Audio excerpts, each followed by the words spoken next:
My name is Epsiba Beulah. Before I was a Hindu girl doing a lot of idol worship, and I was like completely a traditional girl, like accepting what father says, what elder says, and I was used to respect all those things. And after coming to the Lord, and I stopped the tradition. I completely stopped the tradition, and I just entered into the love and compassion of the Lord.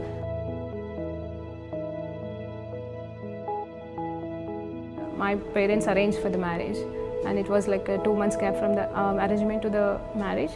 And immediately after marriage, like he said, like I don't like you. I just want to leave, and he left. Even I was pleading him, I was begging him, and I was asking him to come back, but it never happened. If he is not going to come to me, I want to die that. If he is going to be separated from me, I should die.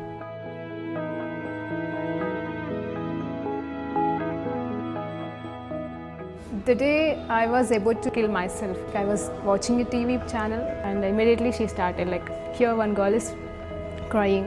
You have been separated with your husband and you are planning to die now, but you are not going to do that. Immediately I called to one of my Christian friends, and she shared with me the gospel. On the spot, I accepted Lord as my Savior. The next moment, I felt free from the burdens and all kind of thoughts, and everything left me. ప్రార్థన చేసుకుందామండి. పరిశుద్ధ గొప్ప దేవానికి స్తోత్రం, స్తుతి, మహిమ, ఘనత, ప్రభావం చెల్లించుకుంటున్నాం నైనా. ఈ సమయంలో తండ్రి ఉన్న పాటను మీ పాదాల దగ్గరకు వచ్చేటకు త్రిత్వంలో ఉన్న సత్యాలు, అలాగే మేము నీతో ఐక్యమైన విషయాల గురించి, మేము ఎలా మీతో ఐక్యమవుతామో అయ్యామో ఆ సత్యాలు మాకు బోధించమని యేసుక్రీస్తు నామములో ప్రార్థనతో వేడుకుంటూ సమర్పిస్తున్నాం తండ్రి. ఆమేన్. ప్రైజ్ లార్డ్ అండి. దేవునికి మహిమ కలుగును గాక. అయితే ఈరోజు దేవాది దేవుడు మనకిస్తున్న వాక్యాంశం ఏంటి అండి? Oneness of Trinity with us. దేవుని యొక్క త్రిత్వము మనతో అండి. అవునండి, తెలుగులో ఎలా చెప్పాలో తెలియట్లేదు, కానీ ఏదేమైనా దేవుడు త్రిత్వమే ఉన్న దేవుడు అండి. మరి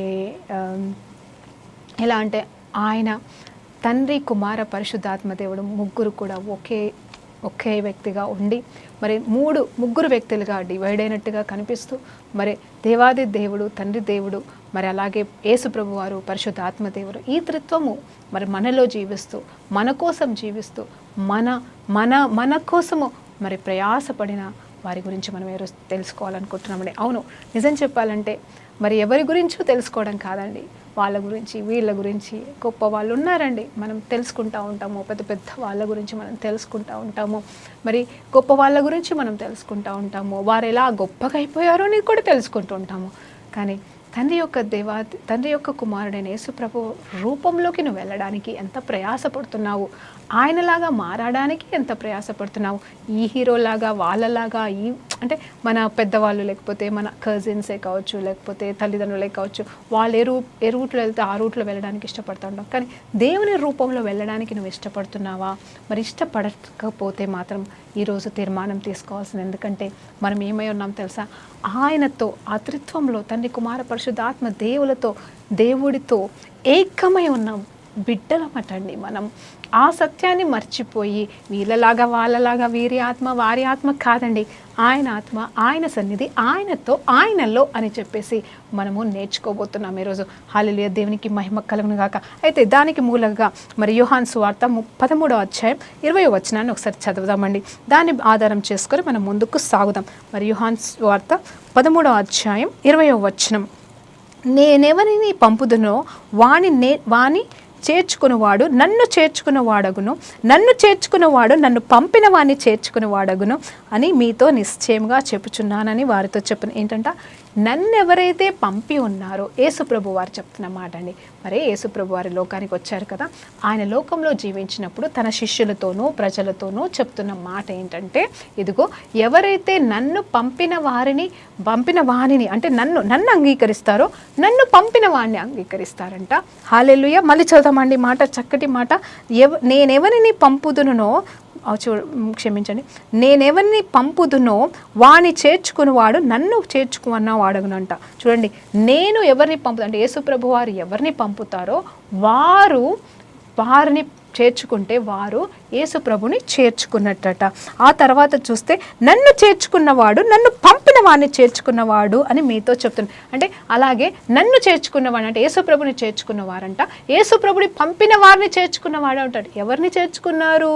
తండ్రి దేవుడు తండ్రి దేవుడు కదండి యేసుప్రభుని పంపింది. యేసుప్రభు వారు శిష్యుల్ని పంపి ఉన్నారు. ఇప్పుడు చూడండి, శిష్యులను మనం చేర్చుకుంటే అంటే సేవకులని మనం చేర్చుకుంటే యేసుప్రభుని చేర్చుకున్నట్టంట. యేసుప్రభుని చేర్చుకుంటే మనము తండ్రి దేవుణ్ణి చేర్చుకున్నట్టుగా అని నిశ్చయముగా చెప్తా ఉన్నాడు ఇక్కడ మాటలు. అంటే వారి దీవెనలు మనకి వస్తాయి. తండ్రి కుమార పరిశుద్ధాత్మ దేవుని దీవెనలు మరి శిష్యుల ద్వారా మనకు వస్తున్నట్టుగా ఇక్కడ తెలుస్తుంది. అయితే నేనేమంటున్నానంటే ఇంకా చాలా వచనాలు ఉన్నాయండి. 15వ అధ్యాయంలో చూసినప్పుడు, యోహాను సువార్త 15వ అధ్యాయంలో చూసినప్పుడు, మీరు నా నుండి దూరమే ఏమీ చేయలేరు, మీరు నాలో ఏకమై ఉండాలా, అబైడింగ్ విత్ జీసస్ అంట. నేను మీలో, మీరు నాలో ఉంటేనే మీరు ఫలిస్తారు. నా సహాయం లేకుండా, నేను లేకుండా మీరు ఈ లోకంలో ఏమీ చేయలేరు అని స్పష్టంగా చెప్తున్నాడండి. నిజమే, ఏమీ చేయలేమంటే తినటాము, తిరుగుతాము, మాట్లాడతాము, పరిగెడతాము, పనులు చేసుకుంటాము, కరెక్టే. కానీ ఇవన్నీ దేవుడు లేకుండా జరుగుతున్నాయా, దేవుడు చెప్తేనే చేస్తున్నామా అని నన్ను ప్రశ్నించకండి. కానీ కొన్ని విషయాలు దేవుని లేకుండా మనం చేయలేము. కొన్నే కదండి, ఏదైనా ఇప్పుడు చిన్నది నడిచినా, ఏం చేసినా, కూర్చున్నా, పరిగెత్తినా, మరి ఏ పని చేసినా నువ్వు దేవునికి అప్పచెప్పి చేస్తే ఆ విజయం గొప్పగా ఉంటుంది.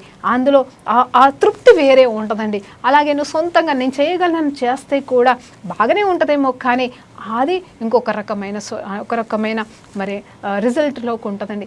ఏది ఏమైనా కానీ ఆయన మీద ఆధారపడి చేయడం మనకి చాలా ప్రాముఖ్యం. అవునండి, నేనైతే ఉండలేను ఆయన లేకుండా నేను ఈరోజు నిలబడలేను, ఆయన లేకుండా నేను ఇంత దూరం రాలేదు, ఆయన లేకుండా నేను మాట్లాడలేనండి. నిజం చెప్తున్నాను. కానీ ఆయన నాకు ఇచ్చిన కృప చొప్పున ఆయన నాతో ఉన్నాడనే విశ్వాసంతో నేను విశ్వాసాన్ని అంటే ఆయన నాలో ఉన్నాడు కాబట్టే నేను ఇలా మాట్లాడగలుగుతున్నాను ఒక ధైర్యమే నన్ను నిలబెడుతుంది. కాబట్టి ఆయన లేకుండా అయితే నేనైతే ఏం చేయలేనండి. ఒకవేళ మీరు చేస్తే అందరిని బట్టి సంతోషమే. అయితే ఇక్కడ త్రిత్వం గురించి మాట్లాడుకుంటూ ముందుకు సాగుతున్నప్పుడు మరి నిజంగా ఆత్మ వలన మనము నింపబడిన వారంగా కూడా ఉండాలంట. ఈ లోకంలో దేవుడు మనకిచ్చిన గొప్ప బహుమానం ఏంటి అంటే రక్షణ అండి. అవును, రక్షణ. ఈ రక్షణకు మించిన గొప్ప అద్భుతము లేదు, ఈ రక్షణకు మించిన బహుమానము లేదు. ఎందుకంటే ఈ లోకంలో అన్నీ సంపాదించి నీ ఆత్మను కోల్పోతే ఏం చేస్తావు అని చెప్పేసి వాక్యం చెప్తుంది. కాబట్టి మనమైతే నరకానికి వెళ్ళకూడదు, కానీ దేవుని సన్నిధిలోనే, దేవునితోనే ఈ లోకంలోనూ పరలోకంలోనూ నిత్యము నిరంతరము జీవించవలసిన వారిగా ఉన్నాము. కాబట్టి మనకేం కావాలంటే మన ఆత్మల రక్షణ కావాలి. మన ఆత్మల రక్షణని మరి ఎవరు సహాయం చేస్తారంటే పరిశుద్ధాత్మ దేవుడు సహాయం చేస్తాడు.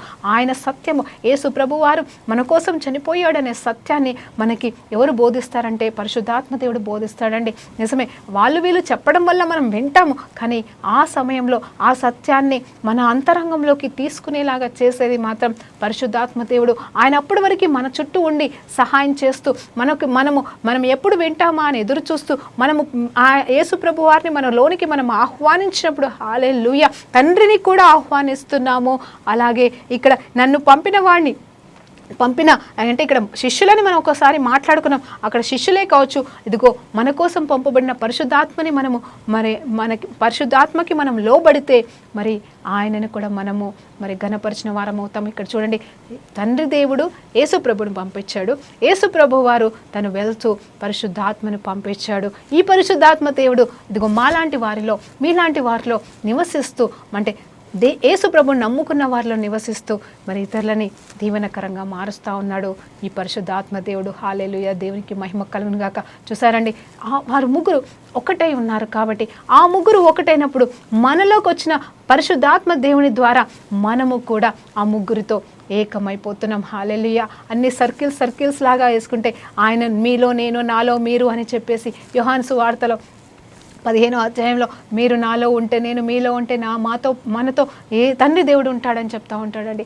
హల్లెలూయా. తర్వాత మరి మీరు మాతో ఉన్నప్పుడు మరి ఏం అంటే మీరు నేను చెప్పిన మాటలకి మీరు లోబడితే, హల్లెలూయా, చూడండి ఏం చేస్తే దేవుడు చెప్పిన మాటలకి లోబడితే, ఆయన కమాండ్మెంట్స్ మనం వింటే, ఆయన మాదిరిగా మనం జీవించడానికి ప్రయాసపడితే యేసు ప్రభుతో పాటుగా తండ్రికి కూడా వచ్చి మనతో భోజనం చేస్తాడంట. భోజనం అంటే మళ్ళీ దేవుని చిత్తం సుమా, దేవుని చిత్తము మన జీవితంలో నెరవేర్చబడుతుంది. అంటే ఆయన వచ్చి మనతో పాటు కూర్చొని టేబుల్ చుట్టూ కూర్చొని భోజనం అని మాత్రమే కాదు, కానీ ఇదిగో అలా చేస్తున్నా సంతోషమే. అంత ధన్యత మనకు ఉందా అంటే ఖచ్చితంగా దేవుడు ఇచ్చే వాళ్ళకి ఇస్తూనే ఉన్నాడు. అందును బట్టి దేవునికి మహిమ కలుగును గాక. అయితే ఇక్కడ నేనేమంటున్నానంటే ఇదిగో చూడండి, మరి దేవాది దేవుడి చిత్తము చేయటం కూడా మరి భోజనమే. ఆ చిత్తము నా శక్తితో నేను చేయలేనండి. దేవుని చిత్తం కనుగొనడానికే మనకి మన పట్ల, మన జీవితాల పట్ల ఇదిగో ఈ రోజు నేను ఏ రోజు ఇక్కడ స్టూడియోకి వచ్చాను అంటే, ప్రభా నీ చిత్తం ఎప్పుడు ప్రభా, ఏ రోజు రావాలి, ఏ రోజు చెప్పాలి అని ఆలోచించి ప్రార్థన చేసి ప్రేరేపణ కలిగి బయలుదేరి వస్తాం. అంటే ఒక్కొక్క చిన్న చిన్న పనిలోనే మరి దేవుని చిత్తం కనుగొనడానికే సంవత్సరాలు, నెలలు, వారాలు, మరి గంటల సమయం పడుతూ ఉంటుందండి. కానీ అదే తండ్రి దేవుడు, ఆత్మ దేవుడు మనలో ఉంటే ఆయన చిత్తము చేయడం చాలా ఈజీ అయిపోతుంది. అంటే నేనేమంటున్నానంటే, మనం ఆయన వైపు చూసినప్పుడు మనకి ఖచ్చితంగా తొందరగా తన చిత్తం మనకి తెలుస్తుంది. ఆయన చిత్తం కూడా మనం చేస్తాం. ఆ చిత్తం ఎవరో చేయరు, తండ్రి దేవుడు. మరి అలాగే యేసు ప్రభు వారు వచ్చి పరిశుద్ధాత్మ దేవునితో మనలో ఉండి దేవుని చిత్తం మన జీవితాల ద్వారా నెరవేరుస్తాడండి. హల్లెలూయా, దేవునికి మహిమ కలుగును గాక. అవునండి, మరి ఇలాంటి చక్కటి మాటలు మరి వాక్యంలోనే ఉన్నవండి. నేనేమో చెప్పట్లేదు, నేను వాక్యాన్ని చదువుతాను నా భాషలో, నాకు ఏ భాష వస్తుందో, నేను ఏ రీతిగా తెలుగు మాట్లాడగలను ఆ రీతిగా మరి మీకు నేను అర్థమయ్యేలాగా చెప్తున్నానండి. మరి ఈ మాటలన్నీ కూడా ఆయన నోటి నుండి వస్తున్న జీవపు ఊటలండి. అవి సత్యాలు, మరి గొప్ప గొప్ప మర్మాలు. మరి అవన్నీ మన జీవితంలో నెరవేర్చబడాలి అంటే ముందు మనం వినాలి, నమ్మాలి, పాటించాలి, ప్రయాసపడాలి. హల్లెలూయా, దేవునికి మహిమ కలుగును గాక. అయితే త్రిత్వమైన దేవుడి గురించి మరి కొంతమంది కోసం ఈరోజు క్లుప్తంగా త్రిత్వత్వం గురించి మాట్లాడబోతున్నానండి. అవును, తండ్రి, కుమార, పరిశుద్ధాత్మ దేవుణ్ణి మరి ముగ్గురు 3 పర్సన్స్గా, ముగ్గురు వ్యక్తులుగా మరి బైబిల్ చెప్తుంది. అయితే తండ్రి ఎవరు అని చూస్తే ఈ లోకాన్ని అంతటినండిగా ఇక ఏముంది, ఏమీ లేదు కాదు, ప్రపంచాన్ని మరి సృష్టిని అంతా కూడా సృష్టించిన సృష్టికర్తయే మరి తండ్రి అయిన దేవాది దేవుడంట. హల్లెలూయా. మరి ఆయన మరి మనిషిని తయారు చేసిన తర్వాత, మరి పాపము మనిషిలోకి వచ్చిన తర్వాత, మరి ఏ రీతిగా ఈ పాపం మనిషిలో ఉన్న పాపాన్ని తొలగించాలో అర్థం కాని సిచ్యువేషన్లో ప్రయాసపడుతున్నాడు, మార్గాలు పెడుతున్నాడు. మరి కోడల రక్తము, జంతువుల రక్తంతో మన పాపాలని కడగాలని ప్రయాసపడ్డాడు. కానీ మరి దేవాది దేవుడు ఏమి చేయాలో తెలియని స్థానంలో కొన్ని సంవత్సరాల తర్వాత, అంటే కొన్ని వేల సంవత్సరాల తర్వాత తనే మనిషి రూపంలో పాపము లేని మరి విధముగా మరి అంటే మనుషులంతా పాపంలో ఉన్నారు కాబట్టి పాపం లేకుండగా మరి మేరీ గర్భంలో జన్మించి మరి యేసు ప్రభువుగా మనిషిగా మరి లోకానికి వచ్చి ఉన్నాడండి. మరి ఆయన ఎవరో కాదు, మళ్ళీ తండ్రి కుమారుడు ఒక్కటే అండి. కాకపోతే మరి పరలోకం నుండి వచ్చిన ఆయన రూపంనే మరి లోకంలో కుమారుడిగా ఆయన పిలుచుకుంటున్నాడు. తనే దిగి వచ్చి ఉన్నాడు, కానీ కుమారుడు అంటున్నాడు. మరి తనైతే రాలేదు, కానీ తనకు సంబంధించిన ఛాయని పంపించినట్టే మరి తనే దిగి వచ్చి ఉన్నాడు. మరి నన్ను ఎట్లా చెప్పాలో తెలియట్లేదు, కానీ మరి ఆయనే వచ్చాడు, కానీ కుమారుడని పేరు పెట్టుకున్నాడు. ఆ కుమారుడు మరి పాపం లేనివాడిగా 30 సంవత్సరాలు జీవించి, ఆ తర్వాత 3.5 సంవత్సరాలు పరిచర్య చేసి, ఆ తర్వాత శిలువయాగమై నా లోక పాపాలన్నీ అన్నీ కూడా మరి భరించి మోసుకొని మరి తిరిగి మరి పరలోకానికి వెళ్ళిపోయాడు. మోసాడు, భరించాడు, వెల చెల్లించేశాడు, సాతానుగాన్ని తొక్కి పడేసేసి మరి ఏం చేశాడంటే పరలోకానికి తిరిగి వెళ్ళిపోయాడు. ఇదంతా బైబుల్ సత్యమండి. అయితే ఈ కుమారుడు పరలోకానికి వెళ్తూ ఏం చేశాడు తెలుసా అండి? ఆయన ఆత్మని మరి భూలోకానికి ఇచ్చి వెళ్ళాడు. భూలోకానికంటే మరి ఎక్కడో ఇక్కడ వదిలేసిపోలేదు, కానీ ఆయనను నమ్ముకున్న యేసు ప్రభు నా పాపాల నిమిత్తం వర్ణించాడు, నా కోసమే వచ్చి ఉన్నాడు, ఆయనే నా దేవుడు, ఇంకా ఆయన తప్ప నాకు ఇంకా వేరే దేవుడు ఎవరు లేరు అని నువ్వు నోటితో ఒప్పుకున్నావా, వెంటనే పరిశుద్ధాత్మ దేవుడు నీలోనికి నాలోనికి వస్తాడు. ఎవరా పరిశుద్ధాత్మ దేవుడు అంటే మళ్ళీ చెప్తున్నాను, ఆయన మళ్ళీ ఎవరో కాదు, తండ్రి కుమారుడే. మరి కుమారుడు ఈ పరిశుద్ధాత్ముడే. కాకపోతే ఈయన ఆత్మ రూపంలో మనలో ఉన్నాడు. ఎందుకంటే దేవుడు ఆత్మ అయి ఉన్నాడండి. దేవునికి ఒక ఆకారము లేదని మనం చెప్పడానికి లేదు, కానీ దేవుని ఆకారాన్ని ఎవరు చూడలేదు. ఆయన ఏ రూపంలో ఉంటాడు, ఎలా ఉంటాడు అనేది ఎవరు చూడలేదు. కానీ ఒకటి మాత్రం సత్యమని, ఆయన ఆత్మస్వరూపి, ఆయన మనల్ని వింటున్నాడు, ఆయన చూస్తున్నాడు, ఆయన సర్వాంతర్యామి, సర్వోన్నతుడు, సర్వశక్తిమంతుడు. ఒక మాట ఏమంటాడు తెలుసా అండి దేవాది దేవుడు? నా ఆకాశము నా సింహాసనము, భూమి నా పాదపీఠం. భూమి అంటే ఆయన పాదపీఠం అంట. పీఠ ఎంత పెద్దగా ఉందో తెలియదు, పీట ఎంత చిన్నగా ఉన్నా పీటనండి, కానీ ఆయన కాళ్ళ కింద ఉన్న పీట లాంటిది అని చెప్తున్నాడు. అంటే ఆయన ఆకారం ఎంత పెద్దగా ఉంది అని అనుకుంటే ఆయన చిన్నగా నీలాగా నాలాగా ఒక 6 అడుగుల వ్యక్తిగా భూలోకానికి వచ్చి మన జీవితాలని ఉద్ధరించడానికి వచ్చిన గొప్ప వ్యక్తి దేవాది దేవుడు యేసు ప్రభు వారండి. అయితే మనల్ని మరి ఆయన పరలోకానికి వెళ్ళాలి కాబట్టి, ఆయన భూమి మీద ఉండకూడదు కాబట్టి ఆయన పరలోకానికి వెళ్ళిపోయాడు. అయితే మనల్ని అనాథలుగా విడిచిపెట్టకుండా, జాగ్రత్తగా వినండి, అనాథలుగా విడిచిపెట్టకుండా. మరి ఎందుకు అనాథ అంటే, మరి దేవుడు లేకపోతే మనం అనాథలమే అండి. మరి దిక్కులేని వారికి దేవుడే దిక్కని వట్టిగా పుట్టలేదు మాటలు. మరి మనం ఎవరి వైపు చూడాలి? మనుషుల వైపు చూస్తాం, కష్టం వస్తే వాళ్ళ వైపు వీళ్ళ వైపు చూస్తాం. కష్టం వస్తే ప్రతిసారి సొల్యూషన్ మనుషుల దగ్గర ఉండి రాదు, కానీ దేవాది దేవుడు ఏదో ఒక రూపంలో మనకిస్తాడు. ఆ రూపమే పరిశుద్ధాత్మ దేవుడు మనతో ఉండి మనకు సహాయం చేస్తాడు. ఒకవేళ నువ్వు అన్యుడివైతే, ఇంకా నువ్వుకి యేసు ప్రభు తెలీదు, యేసు ప్రభు నువ్వు రక్షకుడిగా అంగీకరించకపోతే పరిశుద్ధాత్మ దేవుడు లేడని నువ్వు అనుకోవడానికి లేదు. పరిశుద్ధాత్మ దేవుడు ఎక్కడున్నాడో తెలుసా అండి? నీ చుట్టూ తిరుగుతూ ఉంటాడు.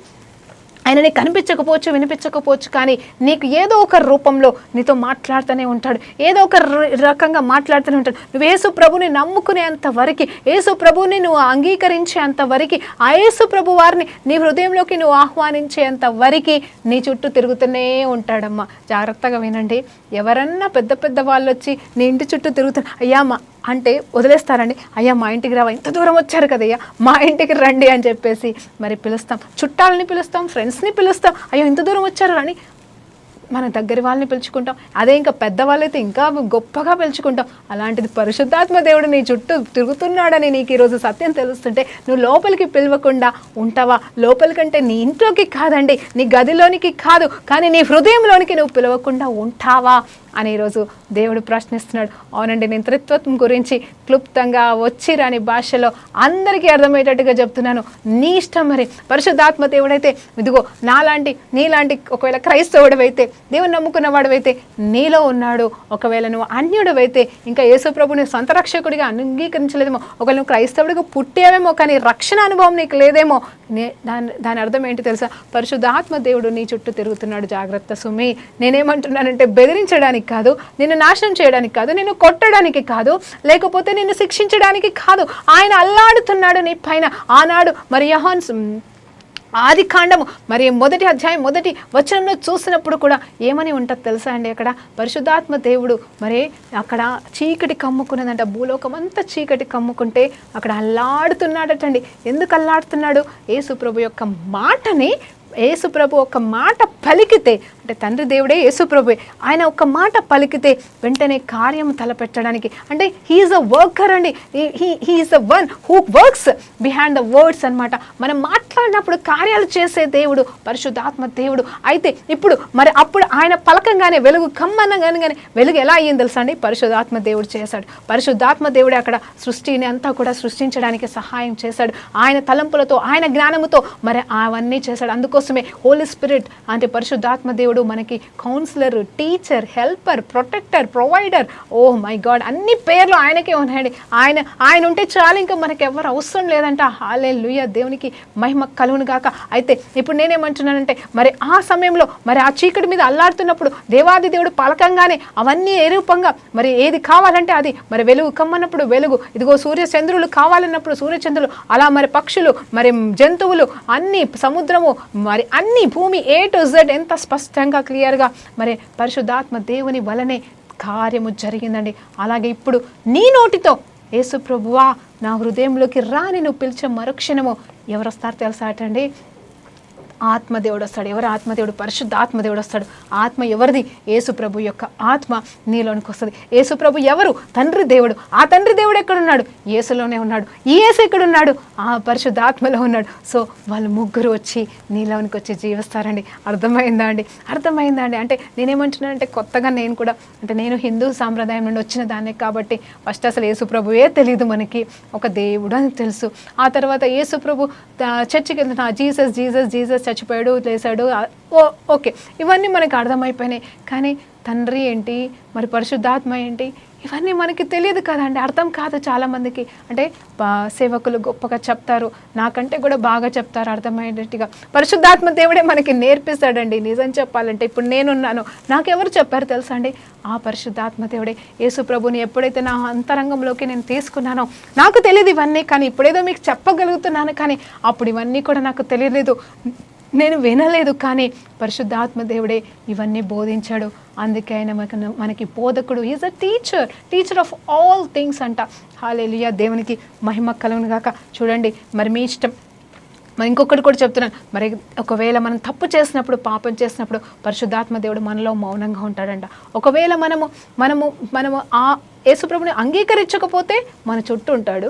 మనము అంగీకరించిన తర్వాత తప్పు చేస్తే, పొరపాటు చేస్తే, పాపం చేస్తే మౌనంగా ఉంటాడు. ఈ రెండు ఎందుకండి? దేవాది దేవునికి మనం ఇస్తున్న పరిస్థితులు. అది ఇంత పొరపాటు కదండి. మనం అవకాశాలని పట్టుకుంటున్నాం. దేవుడు మనలో ఉంటే మనం ఈ లోకంలో జయించలేనిదంటూ ఏది లేదు. మరి విక్టరీ కావాలి మన జీవితంలో మనకు గెలుపు కావాలి. పాపం మీద గెలుపు కావాలి, లోకంలో గెలుపు కావాలి, మనం చేసే పనుల పాటలలో అన్నిట్లలో మనకు విజయం కావాలి. మనం చేసే ప్రతి పని సక్సెస్ కావాలి అంటే మనకి కావాల్సిందే పరిశుద్ధాత్మ దేవుడు, తండ్రి అయిన దేవుడు, యేసు ప్రభువు, క్రీస్తు వారు కూడా. హల్లెలూయా, దేవునికి మహిమ కలుగును గాక. మనకు ఇవ్వాలందరూ ఎలా వస్తున్నారు మన హృదయాల్లోకి అంటే they are coming in the oneness అండి. అంటే ఏకమై మనతో ఉంటున్నారు. అప్పుడు మనం ఏమైపోతున్నాం తెలుసా? ఆయనతో ఏకమైపోతున్నాం. హల్లెలూయా. అందుకే ఇది ఏమైపోయిందంటే మన శరీరము ఆయనకు ఆలయం అంట, పరిశుద్ధాత్మకి ఆలయము, దేవునికి ఆలయము, యేసు ప్రభు వారికి ఆలయము అని చెప్పేసి మనం సంతోషంగా చెప్పగలము. పరిశుద్ధ స్థలంలో పాపం ఉండడానికి వీల్లేదు. కాబట్టి ఆ సత్యము మనల్ని స్వతంత్రులుగా చేస్తుంది. అయ్యో పాపం చేశామా, అయ్యో పొరపాటు చేశామా, అయ్యో నేను ఇది తలంచానా, ఇలా నేను చేయకూడదే, నేను క్రీస్తు బిడ్డనే, నేను దేవుని ఆలయమే అని చెప్పేసి తలంపులు నీకు కలిగినప్పుడు వాటిని వెంటనే నువ్వు చేయిస్తావు, వెంటనే వాటి నుండి బయటకు వస్తావు. ఆ సహాయం కూడా పరిశుద్ధాత్మ దేవుడే చేస్తాడండి. అవునండి, దేవునికి మహిమ కలుగును గాక. ఈ రీతిగా మనము మన జీవితాల్లో దేవుణ్ణి మనం కోరుకుందామా? ఇంకొకటి మరి నిజమే, మరి తండ్రి రక్షణ విషయంలోకి వచ్చేసరికి మనం ఇంకొక మాట మాట్లాడుకోవాలి. నోటితో ఒప్పుకొని హృదయంతో అంగీకరించి యేసు ప్రభువే దేవుడు, యేసు ఆ పాపముల కోసం మరణించి తిరిగి పాతి పెట్టబడి తిరిగి లేచాడని నమ్మినప్పుడు, నువ్వు నోటితో ఒప్పుకున్నప్పుడు నువ్వు రక్షించబడతావు. అది ఎంత సత్యమో. అలాగే మరి మా బాప్తిజంలో కూడా మనం ఏకమవుతామండి. ఈ మాట కూడా చెప్పాలి కదండి. ఏకత్వం గురించి నా మాటల్లో ఈ మాట చెప్తున్నాను. అది ఏంటంటే మరి బాప్టిజం గురించి మరి అందరూ చాలామంది నాకు ఎన్నో కాల్స్ వస్తూ ఉన్నాయి. కొంతమంది బాప్టిజం తీసుకున్నారా అని అడిగితే తీసుకున్నామని చెప్తున్నారు, సంతోషం. కొంతమంది ఇంకా లేదని చెప్తూ ఉంటారు. నాకు వాళ్ళకి ఎలా చెప్పాలో నాకు అర్థం కాదు. ఎందుకంటే వాళ్ళకి చదువు రాదు, లేకపోతే తెలియదు. కానీ ఒకటి మాత్రం సత్యం అండి, వాళ్ళకి చదువు రాదనో లేకపోతే వాళ్ళకి తెలియదనో మనం వదిలేయడానికి లేదు. చెప్పడం మన బాధ్యత. కాబట్టి ఈరోజు వింటున్న వారులారా, మీరు కూడా మీకు తెలిసిన వారు ఎవరైనా ఇంకా బాప్టిజం తీసుకోకపోతే తీసుకోమని చెప్పండి. ఎందుకంటే బాప్టిజం కేవలం అదొక సూచన, ఒక అడ్రస్సింగ్ మాత్రమే కాదు. మనకి ఒక లెటర్ రాసేసి మనం క్రైస్తవులం అనే ఒక సర్టిఫికెట్ ఇవ్వడం అనేది కాదు. కానీ యాక్చువల్గా ఏమవుతుందంటే బాప్టిజం అంటే మనము మునిగి తేలుట అంట. మునిగి తేలినప్పుడు ఏమి జరుగుతుందో తెలుసా అండి? యేసు ప్రభువుతో పాటుగా చనిపోతున్నామంట మునుగుతున్నప్పుడు. అలాగే ఎప్పుడైతే మనం ఆ నీటిలోకి వెళ్ళి ఒకేసారి లేస్తామో యేసు ప్రభు యొక్క మరి జీవంతో మనం లేస్తున్నామంట. అంటే పాత రోత జీవితాన్ని చనిపోతూ, అంటే ఆ పాత రోత జీవితానికి చనిపోతూ, ఎట్లా? యేసుతో పాటుగా. యేసు చనిపోయి మరి సెలవు పైన చనిపోయి ఆయన పాతి పెట్టాడు కదండి. ఆ కార్యంలో మనం పాలు భాగస్థలం అవుతున్నామంట అనుకోని రీతిగా ఆత్మలోకంలో. అప్పుడు మనం అలా మన ఆత్మ, మన శరీరం, మన ప్రాణం అలా చనిపోతూ ఏమవుతుందంటే తిరిగి లేస్తున్నప్పుడు ఆయన ఏ రీతిగా అయితే పునరుద్ధాన శక్తితో లేచి ఉన్నాడో అలా ఆయన పునరుద్ధాన శక్తితో నూతనంగా మనము లేస్తామట అండి. హల్లెలూయా. పాతది గతించిన సమస్తము నూతనమైపోయింది అని చెప్పేసి మనకి కొరింథీ రాసిన పత్రికలో చెప్తా ఉంటాడు. అవును, మనం ఎప్పుడైతే రక్షణ పొందుకుంటామో ఇంకా no more I but Christ lives in us అని చెప్తాడు. ఎవరు? మరి పౌలు భక్తుడు. అవునండి, ఇంకా నేను కాదు, నాలో జీవించువాడు క్రీస్తే అని ఇవన్నీ మాటలు ఊరికే సేవకులం మేము మేము చెప్తా ఉంటే మీరు వింటా ఉంటే బాగుందండి, కానీ దాని వెనకాల ఉన్న మర్మాలు కూడా తెలియాలి కదండి. తెలిసేమో మర్చిపోతున్నారేమో, మరి ఇప్పుడు ఈరోజు ఏబిసిడి చెప్తున్నానేమో, కానీ మరి నిజమే క్రైస్తత్వంలో ఉన్న ఏబిసిడీలే చెప్తున్నాను ఈరోజు. ఎందుకంటే అది కావాలి మనకి. మొదటిగా పునాదులు పాడైపోగా నీతిమంతులు ఏమి చేస్తుందని అంటున్నారు. చాలామంది బాప్టిజం తీసుకున్న తర్వాత మరి పాపంలో పడిపోతారు. అమ్మా ఇప్పుడు బాప్టిజం తీసుకొని పాపంలో పడిపోయాము, ఇప్పుడు మా పరిస్థితి ఏంటి, మళ్ళీ బాప్టిజం తీసుకోవాలా అంటే కాదండి, మళ్ళీ బాప్టిజం తీసుకోవాల్సిన అవసరం లేదు. కానీ మరి దేవాది దేవుడు ఒక చక్కటి మాట గుర్తు చేస్తున్నాడు. మరి రోమీయులకు రాసిన పత్రిక 8వ అధ్యాయం 31వ వచనంలో చూసినప్పుడు ఒక చక్కటి మాట ఉంటుందండి. ఏంటంటే ఈ లోకంలో ఏది కూడా nothing in this world can separate us from the love of God. దేవుని ప్రేమ నుండి మనల్ని ఎవరూ కూడా ఎడబాపలేరు అని చెప్తున్నారు. అలాగే మన రక్షణ ఏం కోల్పోము, కానీ పశ్చాత్తాప హృదయంతో మనం దేవుని వైపు తిరిగినప్పుడు మరి ఇవేవి కూడా మనల్ని మరి దేవుని నుండి దూరం చేయవు, రక్షణ నుండి దూరం చేయవు. కానీ నువ్వు మరి ఆ దూరం అయిపోయినాను, అయ్యో పడిపోయాననే పశ్చాత్తాపం నీలో ఉందా, నువ్వు లేస్తావు. కానీ ఆ పశ్చాత్తాపం లేకుండా నిష్టానుసారంగా బ్రతుకుతే మాత్రం నేను కూడా ఏమీ చెప్పలేనండి అలాంటి వాటికి. అంటే రక్షణ పోయిందని చెప్పలేను, ఉందని చెప్పలేను, కానీ నిజంగా నువ్వు చనిపోతే నరకానికే పోతావు. ఆ సమయంలో కనీసం పశ్చాత్తాపంతో నువ్వు బ్రతుకినా, లేకపోతే అయ్యో అనే తలంపు నీలో ఉన్న పరిశుద్ధాత్మ, అవునండి నీలో ఉన్న పరిశుద్ధాత్మ దేవుడు నీకు తప్పు చేశాడని, తప్పు చేస్తున్నావని చెప్తాడు, తప్పు చెయ్యనీయకుండా ఆపుతాడు. అంత మాత్రమే కాదు, నీకు ఒకవేళ నువ్వు పడిపోతే పర్వాలేదు బేట అని ధైర్యాన్ని కూడా ఇస్తాడు. ఈజ్ ఎ కంఫర్టర్ అండి, ఆదరణకర్త. ఎవరు ఆదరిస్తున్నారండి ఈ లోకంలో? నిజం చెప్పాలంటే నీ సమస్యలు నా సమస్యలు వినడానికి ఎవరన్నా ఉన్నారండి ఈ లోకంలో? ఎవ్వరూ లేరండి. మీరేమన్నా అనుకోండి, మనం ఎన్ని సమస్యలతో మరి ఎన్నో చిక్కుముళ్ళతో ఉంటామో, మనకు అసలు సమస్యలు తీరకపోయినా పర్లేదు, కానీ మన సమస్యలు వినేవాళ్ళు ఒకరు ఉంటే బాగుండి అనిపిస్తుందండి ఈ లోకంలో. మన బాధ, మన వేదన, మన కష్టం పంచుకోవడానికన్నా ఒకరు ఉంటే బాగుండని. అంటే నేనేమంటారు, ఫిజికల్గా కష్టం పంచుకొని నాకు ఇంత అప్పు ఉంది నువ్వు తీర్చు, లేకపోతే నాకు ఈ బాధ ఉంది నువ్వు తీర్చు, అది కాదు. కనీసం వినేవారు కూడా లేని లోకంలో మనం జీవిస్తున్నాం. కానీ పరిశుద్ధాత్మ దేవుడు నీలో, నాలో, మనలో ఉండి ఆయన వినడం మాత్రమే కాదు, దానికి సొల్యూషన్ ఇస్తాడు, జవాబిస్తాడు, నడిపిస్తాడు, మార్గం చూపిస్తాడు. లేదంటే ఆయనే మొత్తం మన ద్వారా చేపిస్తాడా, లేకపోతే ఆయన చేస్తాడో? సూర్య చంద్రుల్ని మరి అంత మాత్రమే కాదు, ఈ లోకాన్ని సృష్టించిన సృష్టికర్తకి మన సమస్య ఏ పాటిదండి, నువ్వు ఆయనకి అప్పచెప్పడమే ఆలస్యం, ఆయన చేసి తీరుతాడు. ఇంకొక మాట చెప్తున్నాను ఏంటంటే, మన పాపాలని మనం కడుక్కోవడానికి కూడా యేసు ప్రభు వారు ఒక చక్కటి సూచన కూడా ఇచ్చి ఉన్నారు. ఏంటంటే తన శిష్యులని కడిగాడండి. తన శిష్యులని అంటే నేను ఇక్కడ పార్ట్నర్షిప్ గురించే చెప్తున్నాను, అంటే మనం ఆయనలో ఐక్యపరచబడ్డం గురించి. అయితే ఒక సందర్భంలో యేసు ప్రభు వారు తన 12 మంది శిష్యులను పిలిచి, అంటే యూదా ఇస్కరియోతు కూడా ఉన్నాడండి అక్కడ, మరి అందరినీ పిలిచి ఏం చేశాడు, తను కాళ్ళు కడుగుతాడు, తుడుస్తాడు. అప్పుడు దానికంటే ముందు మన పేతురు గారు అంటారు ఒక మాట. ఏమంటారంటే, పీటర్ ఒక మాట అంటారు, అయ్యా నువ్వు నా కాళ్ళు కడగడానికి వీలేదంటే, అప్పుడు యేసుప్రభు ఒక మాట అంటాడు ఏంటంటే, ఒకవేళ నేను నీ కాళ్ళు కడగకపోతే నీకు నాకు ఏమీ భాగం లేదు, దెర్ ఇస్ నో, అంటే మన ఇద్దరి మధ్య సంబంధం ఉండదు అని చెప్పేస్తాడనమాట. అంటే నీకు నాకు సంబంధం లేదు ఇంకా అంటే, అప్పుడు వెంటనే పేతురు అంటాడు, అయ్యా అయితే మొత్తం కడుగు నన్ను, మొత్తం కడగంటే మొత్తం కడగాల్సిన అవసరం లేదు, నువ్వు ఆల్రెడీ మొత్తం కడుక్కున్నావు, అంటే baptism whatever it may be, నువ్వు కడిగి ఉన్నావు, నువ్వు ఆల్రెడీ స్నానం చేసి ఉన్నావు, నువ్వు బాప్టిజం తీసుకుని ఉన్నావు, కానీ ఇప్పుడు కాళ్ళు కడుగు అంటే అక్కడ చాలా సూచనలు ఉన్నాయండి. కాళ్ళు కడగడం వెనకాల అక్కడ చాలా మర్మాలు ఉన్నాయి. ఇక్కడ నేనేమంటున్నానంటే, మనము కాళ్ళు కడుక్కుంటే, అంటే మనం తెలిసి తెలియకుండా చేసిన తప్పులను, పాపాలని మనం ఒప్పుకొని విడిచిపెడితే అప్పుడు దేవాది దేవుడితో మనం ఐక్యపరచబడిన వారం అవుతాం. మనల్ని దేవుడి నుండి, దేవుని ప్రేమ నుండి, దేవుని సన్నిధి నుండి, దేవుని సహవాసం నుండి ఎవరు కూడా దూరం చేయలేరు. చివరికి పాపం కూడా మనల్ని దూరం చేయలేదని చెప్పడానికి నేను ధైర్యంగా ఉన్నానండి ఈరోజు. ఎందుకంటే నువ్వు పాపం చేసినా సరే, నువ్వు పాపం చేసి ఒప్పుకొని విడిచిపెడితే ఆ పాపం కూడా నీ నుండి దూరం అయిపోతుంది. హల్లెలూయా. నువ్వు చేయాల్సిందల్లా ఒక్కటేంటంటే ఒప్పుకో. మరి ప్రార్థనతో ముగించుకుందామా. పరిశుద్ధురా గొప్ప దేవా నీకు స్తోత్రమయ్యా. ఈరోజు మేము తండ్రి కుమార పరిశుద్ధాత్మ దేవుడైన త్రిత్వంతో మరి మేము ఎలా ఏకమై ఉన్నామో మాకు ఈరోజు బోధించారయ్యా. నాయనా ఈ బోధ నుండి మమ్మల్ని ఎవ్వరూ కూడా దూరం చేయకుండా నాయనా ఈ సత్యం అంతరంగంలో నాటుకొని తండ్రి ఈ త్రిత్వం నుండి నైనా నీ ఐకత్వం నుండి నైనా నీలో అంటుకట్టుకున్న వారిగా నిత్యము నిరంతరము జీవించే భాగ్యాన్ని నాకును మాకును కలగచేయమని యేసుక్రీస్తు నామములో ప్రార్థన తడి వేడుకుంటూ పొందుకుంటున్నాం తండ్రి. ఆమేన్. ప్రైజ్ లార్డ్ అండి. దేవునికి మహిమ కలుగును గాక.